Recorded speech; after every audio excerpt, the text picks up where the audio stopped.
Coba bayangin Pak, andaikan rokok ada di zaman Nabi Sallallahu Alaihi Wasallam. Kira-kira siapa yang cocok megang rokok? Apakah Nabi Muhammad SAW kumpul dengan Abu Bakar, Umar, Utsman, Ali, kemudian mereka ketika kumpul membicarakan strategi perang kalau jedul gitu? Pantas gak kira-kira Pak? Hah? Tidak pantas Pak. Tapi kalau Anda membayangkan Abu Jahal nyekel rokok, Anda membayangkan Umayyah bin Khalaf nyekel rokok, Abdullah bin Ubay bin Salul gembongnya munafik nyekel rokok, pantas itu Pak. Sebab orang mukmin ketika disematkan sesuatu yang buruk gak pantas baginya.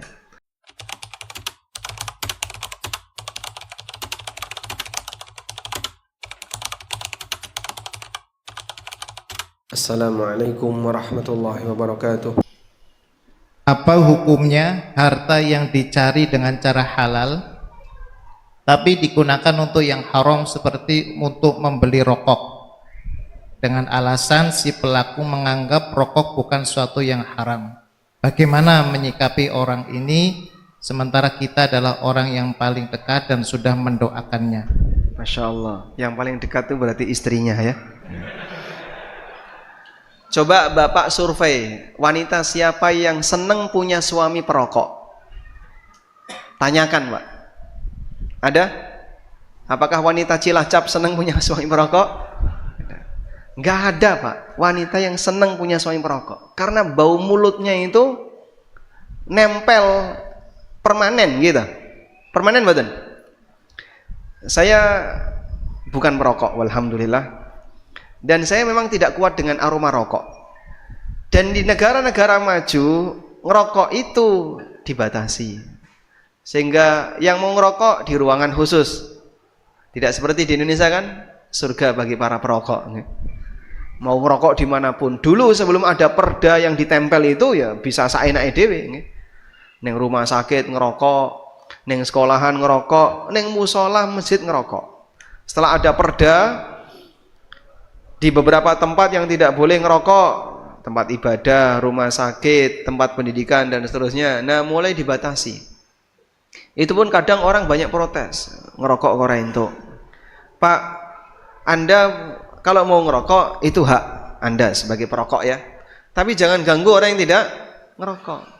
Karena asap yang keluar dari dia itu kan masuk dikeluarkan. Mungkin ada bawa racun dan seterusnya, dan itu disepakati ijma para dokter. Buktinya ada peringatan tertulis, rokok membunuhmu. Itu apa itu kalimatnya itu? Hoax ya. Kalimat hoax bukan itu. Oh ini hoax Pak Ustadz, gak bener itu. Rokok menyehatanmu, mengandung vitamin C.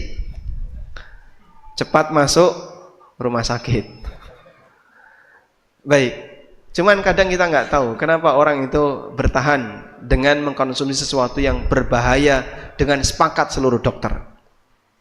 Selanjutnya, tapi kan nggak ada dalil Pak kalau rokok itu haram. Coba bayangin Pak, andaikan rokok ada di zaman Nabi Sallallahu Alaihi Wasallam. Kira-kira siapa yang cocok megang rokok?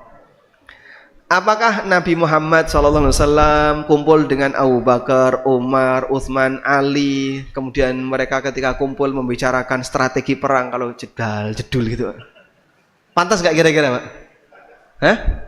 Tidak pantas Pak. Tapi kalau Anda membayangkan Abu Jahal nyekel rokok, Anda membayangkan Umayyah bin Khalaf nyekel rokok, Abdullah bin Ubay bin Salul gembongnya munafik nyekel rokok, pantas itu Pak. Sebab orang mukmin ketika disematkan sesuatu yang buruk gak pantas baginya. Makanya Pak, walhamdulillah orang sudah punya kesadaran, tidak mau ngerokok di masjid, poin itu.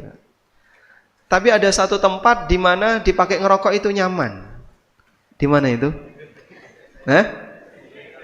Pas kapan? Pas kapan? Di toilet, Masya Allah. Jenengan makan mie ayam di toilet pantas gak? Sehingga sambil duduk termenung terus makan mie ayam itu pantas gak? Ora doyan Pak. Hanya satu makanan ini yang ketika dikonsumsi di dalam kondisi itu orang doyan. Itu sebenarnya sudah bukti nyata Bagaimana mungkin itu tidak dianggap sebagai sesuatu yang khabith? Dan dalam kaidah kita, Nabi SAW yuhillu lahumut thayyibat wa yuharrimu alaihimul khaba'ith. Allah menghalalkan yang thayyib dan mengharamkan yang khabith. Maka yang khabith itu buruk, seharusnya tidak dikonsumsi oleh seorang muslim. Wallahu alam.